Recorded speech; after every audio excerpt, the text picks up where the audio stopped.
Hello, everyone, and welcome to another episode of the Before I Go podcast. Today, if you get one thing from today's episode, get this: stay true.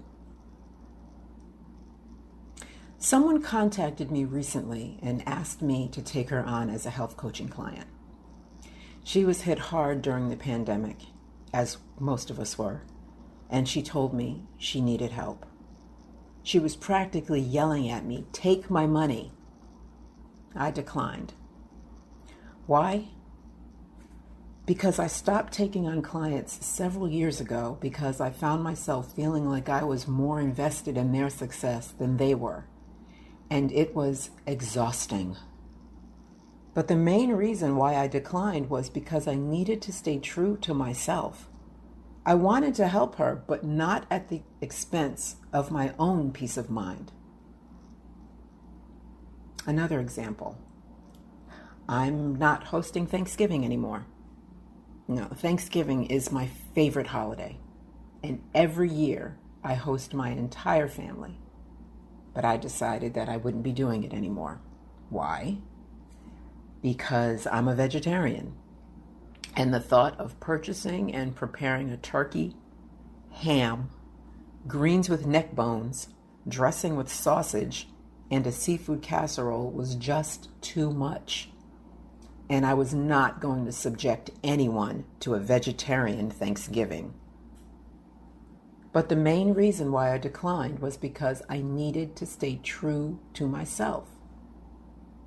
Now, you may be thinking, well, that's just being selfish. You're only thinking about yourself. Well, what if I told you that I gave the woman an abbreviated plan to help her get started on her weight loss, help her get started on her weight loss journey? What if I told you that I offered to bring the side dishes to Thanksgiving? Is that still me being selfish? And what if it is? Staying true to yourself is just another form of self-care, in my opinion. Staying true to yourself allows you to set boundaries and protect your peace. There was a time when I worked with clients that I did not want to work with for various reasons, but I did because I didn't want to hurt their feelings. I prepared Thanksgiving dinner last year, even though I was a vegetarian and we were in the middle of a pandemic, because I didn't want those that did come to my house to be disappointed. I get not wanting to disappoint people. But at what cost? Listen, you cannot please everyone all the time. Someone will always be disappointed. And that's okay. Either they will get over it or they won't. But we cannot spend our time trying to convince anyone of why it's okay for us to stay true to ourselves. Now, I have not always had the ability to be true to myself. I have made major life decisions based on other people's opinions. I have stayed in relationships longer than I should have. I have signed contracts that cost me tens of thousands of dollars because I was not true to myself. But when you know better, you do better. And I am happy to say that I know better. Now, when faced with a decision, I ask myself, is this something that I really want to do? And if the answer isn't a resounding hell yes, then I politely pass. Being true to yourself is all about behaving in such a way that lines up with your core beliefs. Being true to yourself is not about pleasing other people or doing what will make someone else happy. We have to stop the cycle of people pleasing if it interferes with being true to yourself. Staying true to yourself may lead to losing some people. People who are used to you not being true to yourself, and they cannot handle the change. If those people truly love and respect you, then they will learn to embrace the fact that you have changed. They will respect your boundaries and support you. If not, let them go. So, what are some of the barriers to staying true to yourself? Well, I'm glad you asked. I'm going to share some of those barriers with you, as well as some examples from my own life of how these barriers kept me from being true to myself. Now, if you're a long-time listener, then some of these will sound familiar, so bear with me because they are worth repeating. The first barrier is wanting instant gratification. Now, we live in a microwave hurry-up society. We want everything right now, and that desire may cause us to take shortcuts and do things that we probably wouldn't normally do in order to get what we want now instead of what we may need later. A perfect example was when I quit my job to be a full-time health coach and personal trainer. I wanted that success right away, which caused me to take shortcuts, which ultimately led to the crash and burn. Had I taken the time and done the proper research and not been in such a hurry, perhaps things would have turned out differently. The second barrier is following someone else's script for your life. I have learned that no one on this planet knows more about what is best for me than me.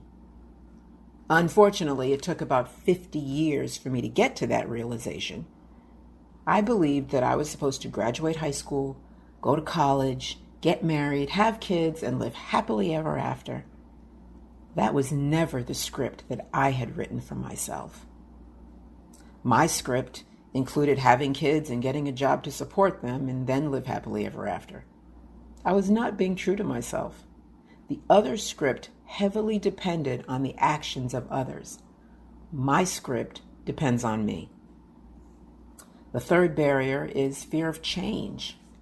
And how many of you know that nothing amazing happens within the confines of your comfort zone? Sometimes being afraid to shake things up causes us to miss out on the blessings that were specifically designed for us. The fourth barrier is people-pleasing. This is a huge one. Going out of our way to please others will always lead to regret and resentment. If we decide to stay true to ourselves, we can avoid some of that regret. I got married because I wanted to please my mother. When I expressed to her that I could picture myself having kids but not being a wife, her response was less than approving, to say the least. And even though I was full grown when I got married, her words still ring in my ears. Now, to her credit, when things looked a little shady leading up to the wedding, she did tell me that I didn't have to do it. But I didn't want to be a disappointment. And as we all know, both marriages failed. Wasn't my mother's fault? No, it was my fault because I couldn't be true to myself. The final barrier is attaching your self-worth to the opinion of others. Let me ask you something. Is your self-esteem based on how many likes you get on a social media post?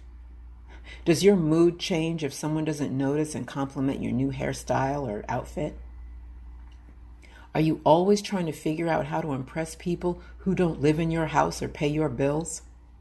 If you answered yes, you may not be staying true to yourself. I've been guilty of this one too. I believed that people thought less of me because I was single, that I was somehow defective.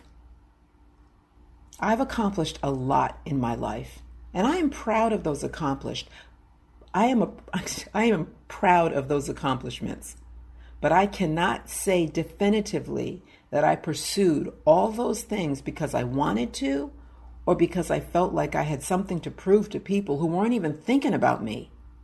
Look, not being true to yourself is exhausting. It is just so much easier to learn how to just do you. It takes too much time and effort to design your life around the thoughts and opinions of others. At the end of the day, you have to be happy with who you are. Period. The people in your life that honestly care for you will respect you so much more. And if they don't, well, to hell with them. Well, that's all I have for today. Thank you so much for listening. But before I go, let me share this with you from Rochelle E. Goodrich. For every one person who praises you, there are 100 who would criticize. Heed neither the one nor the 100. It is your opinion that truly matters. I'll see you next time.